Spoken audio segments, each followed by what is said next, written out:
I recently had an exciting conversation with a couple of friends, and it was about how human beings are complicated in relationships. My submission was borrowed from physics, and it was a loose hypothesis about destructive interference. So I submitted that what if two people really have no issues as individuals, but they would always come together to cause chaos every time they collide? It's a destructive collision. However, these same two people, when partnered with other individuals, it's magical beauty. My name is Makwelala. If you're new here, you're welcome. And if you're returning, it's good to see you again. I would like us to have a conversation and start a new series on expanding the pie, the art of giving more in friendship. The theory for today is quite simple. What does it mean to expand the pie in friendships? I'm borrowing a leaf from integrative bargaining. If you ever took a class in negotiations, you'll be quite familiar with the concept of integrative bargaining. And I think it's quite timely for now, where we have nations going against nations, we have stronger nations, or should I say, we have one strong nation trying to coerce other similarly weaker nations to do their bidding. What does integrative bargaining do? Integrative bargaining allows you to create more value and make more available to the parties involved beyond what exactly is on the table for now. How do we bring this down to friendships? Let's say we had a box of pizza to be shared by 6 people. Realistically, each person would go home with a segment of pizza. At the very face value, they cannot get more than that equitably. But what if we create more value for the collective than the box of pizza? When you look closely to the terms of the contract, you would see that there are opportunities to expand the pie actually. So what if the person who gave you the box of pizza has a bottle of Coke? Just one bottle of Coke. It's difficult to share a bottle of Coke equitably among 6 people. You probably have to get a pipette or a burette and start measuring things. But what if somebody just felt, I want to let go of the pizza, give me a bottle of Coke, and I would give somebody else who is hungrier than I am the extra pizza. So somebody has 2 pizzas, I have a bottle of Coke.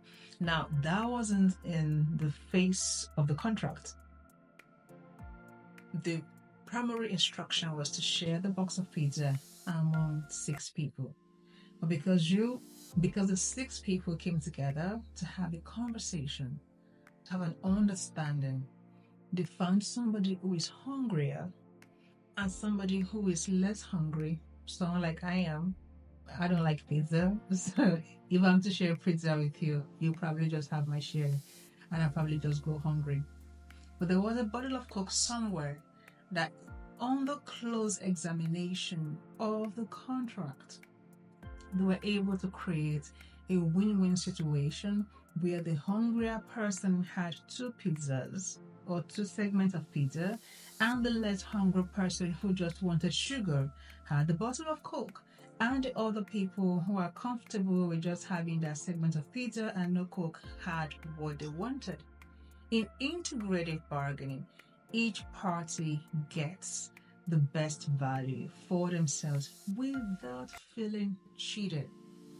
You don't go into integrative bargaining trying to one up the other person, trying to make them feel you got a fast one on them or you won. You do not win in negotiations in that sense.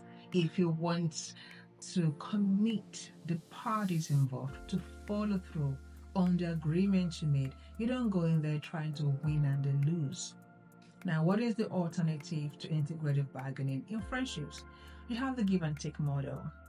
So here's how that works. And that's what many of us are quite familiar with. Your friend calls you today. He initiated the call. Then he stands back to watch. When you return the call, if you don't return the call, the conversation breaks down. If friend sends you a message 10 a.m. in the morning, in response to the message you sent 9 a.m. the day before. So what do? You then count 25 hours before you reply that message because trying to mirror the behavior. It's a give and take model. What do you often find in such scenarios? Just take a pause. Think about the friendships in your life that flow in this mindset. What exactly happens? They stagnate, and sometimes they just die off. It is a give and take model. It's so, amazing that people would often measure the value of the gift you give to them to give you similar value in return. I can't even imagine how that even happens. But that's why psychologists would always be relevant to our society because we humans, I wonder to behold. So if the give and take model would stagnate friendships, what model do we want to employ to expand the pie? I would term this the abundance mindset. There's enough to go around. There's enough love. There's enough generosity. There is enough affection. There is enough of kindness. Your mentality shifts away from what can I get from this friendship to what can we create together. So let's say you're friends with Dangote. There is no way you could realistically give him back in equal measure. Material things. Do you want to break a back? You've got to be some equal billionaire or at least a millionaire, a comfortable millionaire to be able to reciprocate in giving gesture. So let's say Dangote comes to your fundraiser ceremony for a charity and donates 5 billion, whatever, assume dollars. Just walk me through how you plan to reciprocate that gesture. You just might bankrupt your lineage if you're trying to match him. What if Dangote needed a project manager for something, and that's something you do so well? You've run 10 companies, managed multi-million naira projects effectively. What if you give of your time freely, your ideas freely to help him achieve his goals? You haven't returned anything material-wise to match his energy, but you've created great value that he would forever cherish for eternity. Our friendships thrive when we think of creative ways to create value. You could have a friend gift you a Chanel bag for your birthday, and you cannot afford to return a Chanel bag on their own birthday. I kind of think many people find it creepy when you return the gift in the same value or in the same manner. I find it boring. I begin to wonder why I gifted you anything when I have the same thing coming back to me. I could have kept the money. Net value created is zero. What went out is what came in. In the space of friendship, there is no addition. But what if a friend gifts you a Chanel bag? You didn't have a Chanel bag, but you could create some handmade jewelry, beads. You could make some rotisserie chicken. You drove all the way with smiles and joy on your face to make their day. Do you know how many people pay to have company? It's so hard to come across company in today's world that if somebody would come and spend a day with you, in as much as you value it, not everybody values that time being taken away from them, but if you value it, you would cherish it. The friend who couldn't afford to return or to reciprocate the Chanel gesture could plan a day's picnic. I would drop everything to go for a picnic. Trust me.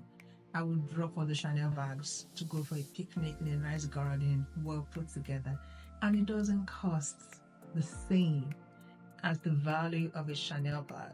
But in the friendship ecosystem, the value has been expanded. Somebody received the Chanel bag they desired. Somebody received the emotional connection, the exploration of nature, the joy they craved on their birthday. So I would like you to shift your mindset from the give and take model to the abundance mindset model. generates enough love and kindness in your heart to enrich your relationships.